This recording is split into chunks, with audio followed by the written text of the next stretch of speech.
Praise the Lord. जय मसीह की। दोस्तों, हम आपका स्वागत करते हैं आज रात की प्रार्थना में। और आज मैं आपसे बात करना चाहता हूं कि कैसे आप इन परेशानी से बाहर निकल सकते हैं। हो सकता है आप अपने जीवन में इस समय स्ट्रगल कर रहे हो, परेशानियों में हो, दुखों में हो, बीमारियों में हो, और कैसे इस सब से बाहर निकलना है आपको नहीं पता।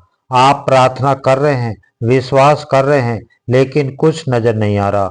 तो आज शाम में परमेश्वर का वचन आपको उत्साहित करता है कि आपको इस प्रकार से अपने जीवन में कार्य करना है। और यदि आपने इस प्रकार से करना शुरू किया तो मेरा विश्वास है और निश्चय आप इन परेशानी से, इस मुसीबत से, इस दुख से बाहर निकल आएंगे।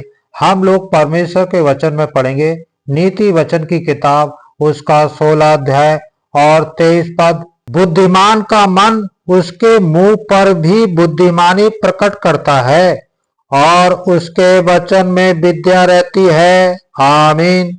दोस्तों, यहाँ पर परमेश्वर का वचन कहता है कि जो कोई व्यक्ति बुद्धिमान है उसके मुंह से बुद्धिमानी की बातें निकलती हैं, उसके मुंह से बुद्धि की बातें और विद्या की बातें निकलती हैं।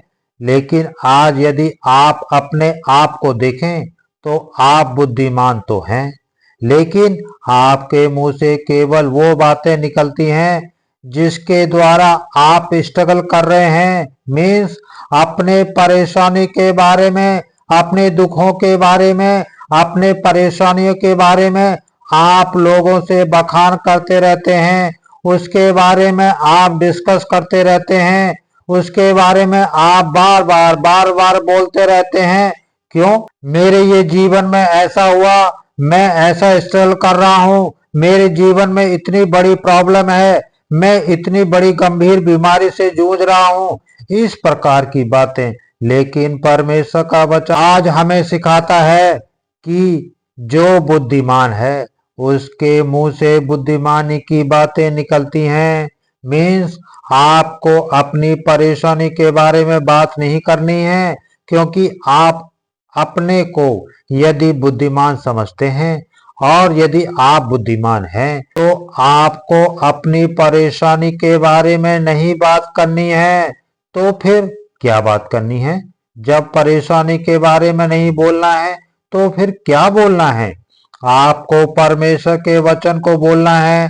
यदि आपको लगता है कि मैं इस क्षेत्र में स्ट्रगल कर रहा हूं तो आपको उस क्षेत्र के लिए परमेश्वर के वचन को बोलना है, परमेश्वर के वचन पर भरोसा करना है। जितना आप अपने मुख से अपनी परेशानियों का बखान करेंगे तो एक तरीके से आप अपनी परेशानी को और बढ़ावा दे रहे हैं, उन्हें आप और जीवन दे रहे हैं। क्योंकि बाइबल कहती है तुम्हारे मुंह में जीवन और मृत्यु है। यदि आप उन बातों को बोल रहे हैं तो आप उन बातों को जीवन दे रहे हैं, उन बातों को और बढ़ावा दे रहे हैं। यदि आप कह रहे हो मैं बीमार हूं, मैं गंभीर बीमार हूं, मैं बहुत अधिक बीमार हूं, तो वास्तव में आप अपने आप को इस प्रकार की बातों को कह रहे हैं, उन्हें जीवन दे रहे हैं, उस बीमारी को और बढ़ावा दे रहे हैं।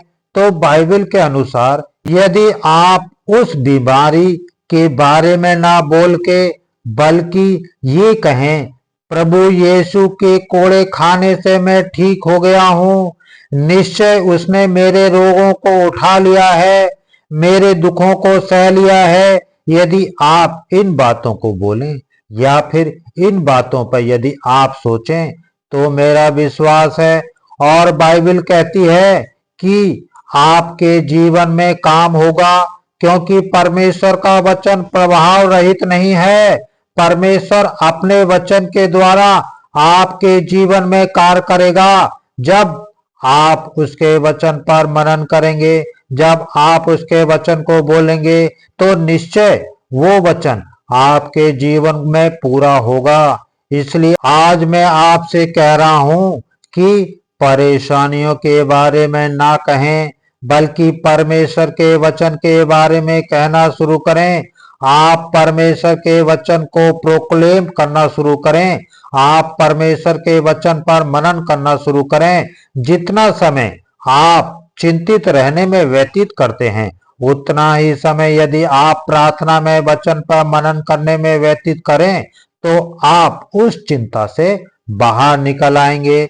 इसी प्रकार से जितना समय आप अपनी परेशानी को बताने में व्यतीत करते हैं, उसके बारे में सोचने में व्यतीत करते हैं, यदि उतना समय आप परमेश्वर के वचन को बोलें, परमेश्वर के वचन पर मेडिटेटर करें, तो वो वचन आपको उस परेशानी से, उस दुख से, उस मुसीबत से, उस बीमारी से बाहर निकाल ले आएगा। इसलिए आपको अपने जीवन में क्या करना है? आपको परेशानी के बारे में नहीं, परमेश्वर के वचन के बारे में बोलना है। तो आप लोगों से जाकर ना बोलें कि मैं तो घटी कमी में हूँ, मेरे जीवन में बहुत कर्जे हैं, मैं बहुत परेशान हूँ, मैं बहुत दुखी हूँ, जितनी सैलरी आती है उसमें से कुछ नहीं होता है, अनेक प्रकार की बातें। ऐसा ना कहते हुए आप अपने मन में ये निर्णय लें कि मैं आज के बाद अपनी परेशानी का बखान नहीं करूंगा, बल्कि आज के बाद मैं परमेश्वर के वचनों का बखान करूंगा। ऐसे समय में आप बोल सकते हैं कि परमेश्वर ने अपने महिमा मंडल से मेरी घटी कमी को पूरा कर दिया है। यदि आप इस वचन पर विश्वास करते हैं तो आपको इस वचन को अपने हृदय में और अपने मुंह से बोलना होगा। तब ये वचन आपके जीवन में कार्य करेगा। आपको समझना होगा इस बात को कि बिना आपके कदम बढ़ाए ये वचन आपके जीवन में पूरा नहीं हो सकता। ये वचन तो लिखा हुआ है, ये वचन पूरा हो चुका है हम सबके जीवन के लिए। ये वचन प्रभु यीशु मसीह ने पूरा कर दिया। अब जरूरत है आपको और मुझको इस पर विश्वास करने की, इसे बोलने की, इस पर मनन करने की। जिस दिन आपने ये काम कर दिया, उस दिन मेरा विश्वास है कि आपके जीवन के हर एक घटी कमी को दूर हो जाएगी।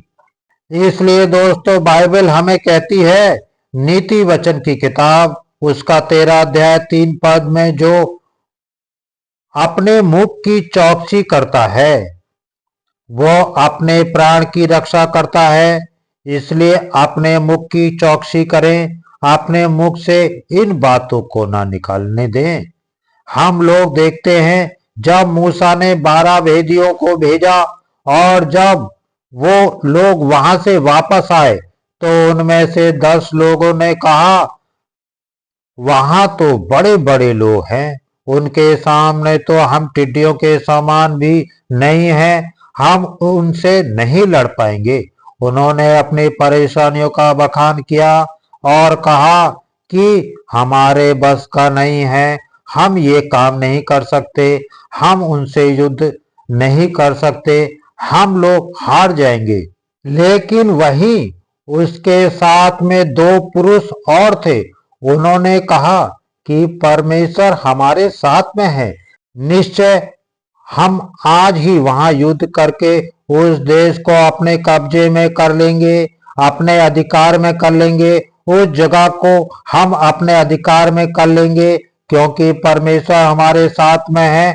तो यहाँ पर हम देखते हैं, पहले ग्रुप ने अपने परेशानियों का बखान किया, दूसरे ग्रुप ने परमेश्वर के वचन को बोला। आज आप क्या कर रहे हैं? आप अपनी परेशानी का बखान कर रहे हैं कि परमेश्वर के वचन को बोल रहे हैं? यदि आप परमेश्वर के वचन के आधार बनाकर अपने जीवन में आगे बढ़ रहे हैं, उसे बोल रहे हैं, उस वचन मनन कर रहे हैं, तो निश्चय परमेश्वर आपको विजयी करेगा। आप जानते हैं उस कनान देश में यही 2 लोग पहुंचे जिन्होंने परमेश्वर के वचन पर भरोसा रखा, जिन्होंने अपने परेशानी का बखान किया।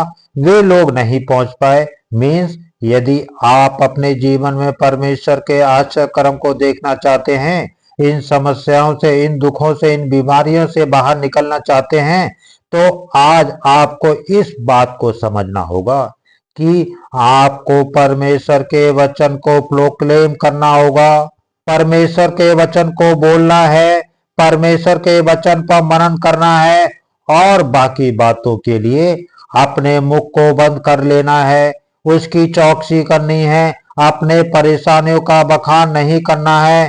सो प्रभु आपको इस वचन के द्वारा बहुत आदर से आशीष दे। आमीन।